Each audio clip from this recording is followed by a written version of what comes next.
शादी भेलो तोहर दिल हाल में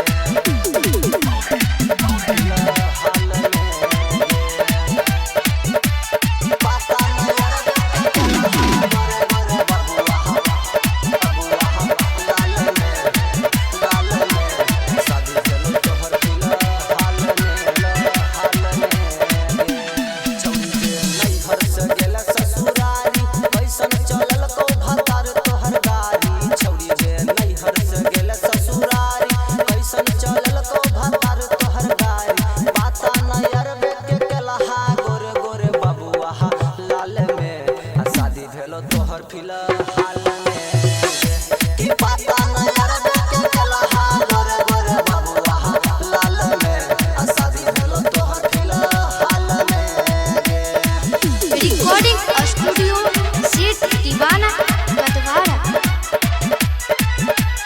शादी भेलो तोहर फिलहाल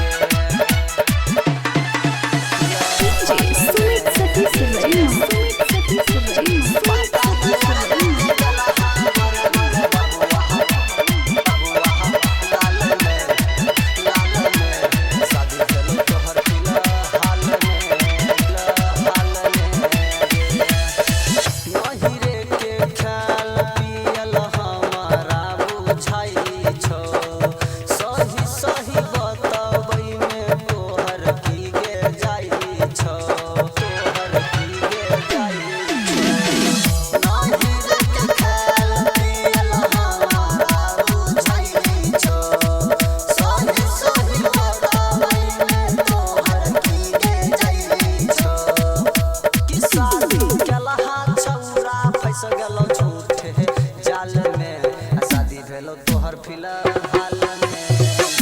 की पता न यार के कलहा गोरे गोरे बबुआ लाल में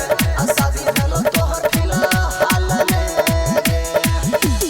रिकॉर्डिंग स्टूडियो सेट दीवाना कटवारा शादी भेलो तोहर फिलहाल